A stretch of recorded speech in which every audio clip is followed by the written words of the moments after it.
try to look pure. We try to look creative. We try to look good. We try to look cool.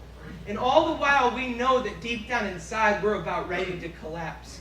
And this is the thing. God isn't angry about that. He is sad about it.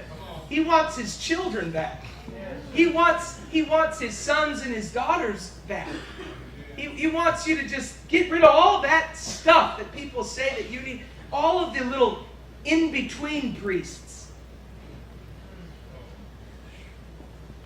Jesus was the high priest. What did he show? He showed us how to lead them to the Father. Just lead them to the Father.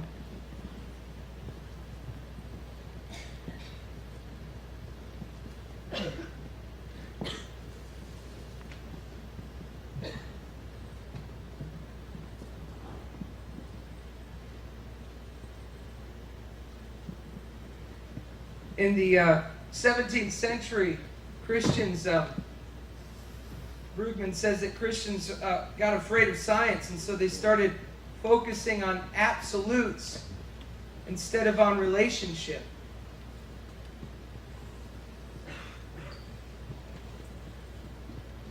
We started getting everything in our head instead of really seeing and having a relationship with our heart. So it's like, really what Jesus was after was that we'd have a relationship with the Father.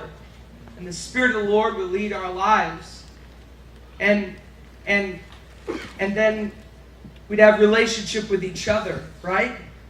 And that's what we're really supposed to be about as believers. Bringing our worship to our life together, right?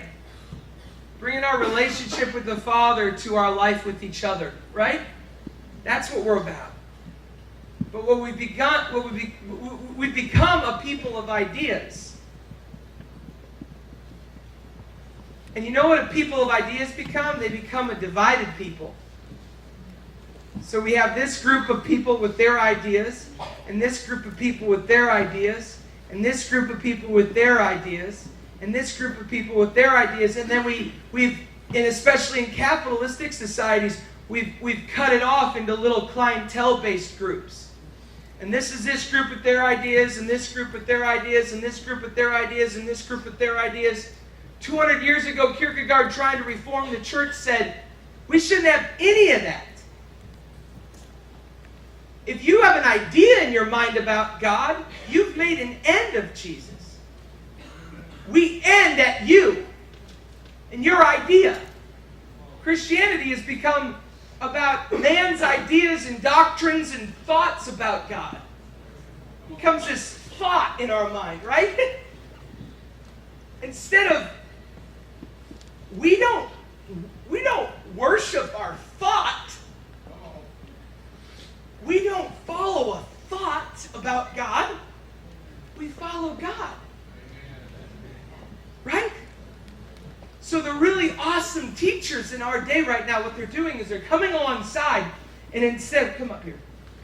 Come here.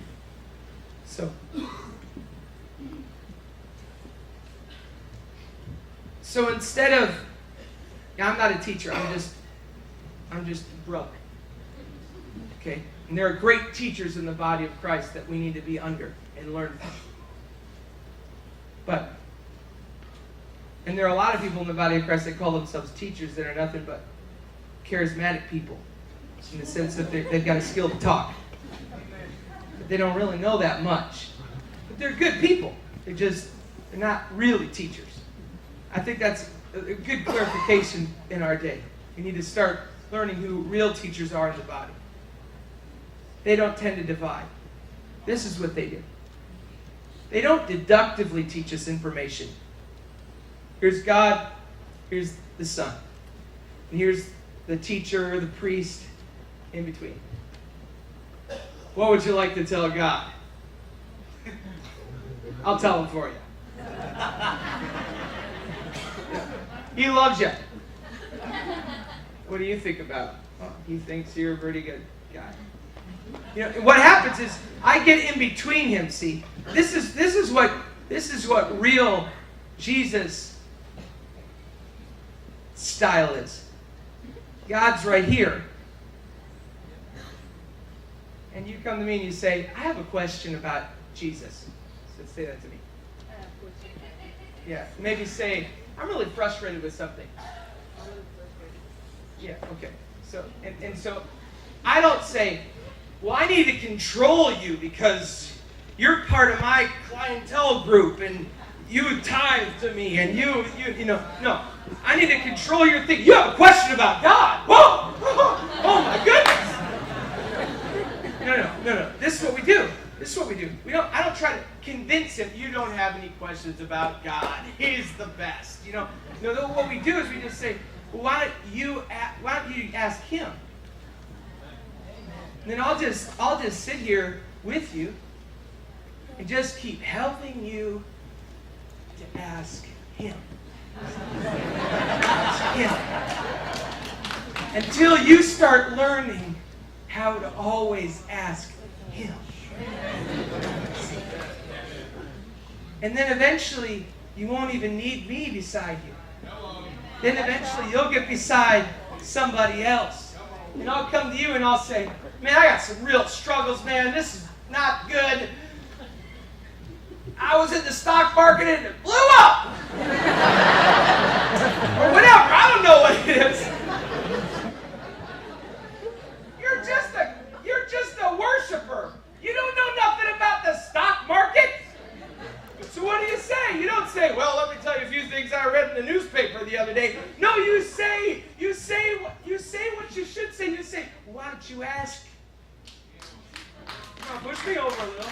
Yeah, not too hard. See, why don't you ask him? What do you think? And then you know what you say? You just say, so what did he tell you? I'm waiting to hear what he told you. With that kind of belief, what did he tell you? Well, he told me this. See? That's what we do, right? Amen. That's what we do.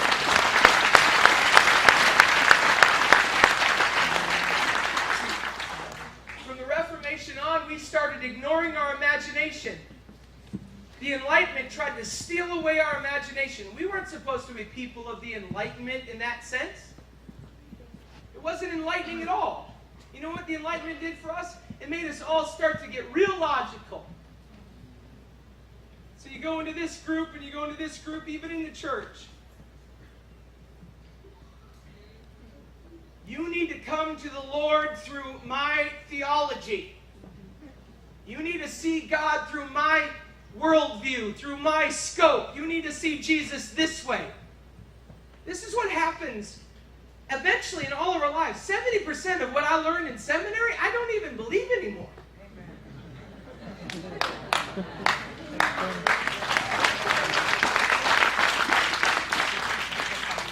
You end up believing the basic things that Jesus revealed.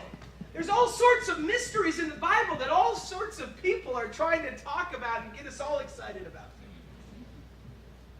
I'll give you an example. Remember the boys, the fishermen, they're on the boat with Jesus. Remember? And the wind and the waves, they're going over the boat so high that it's rocking the boat. And these fishermen that have been out on the water for a long time, they're terrified, right? They're scared. And what's Jesus doing?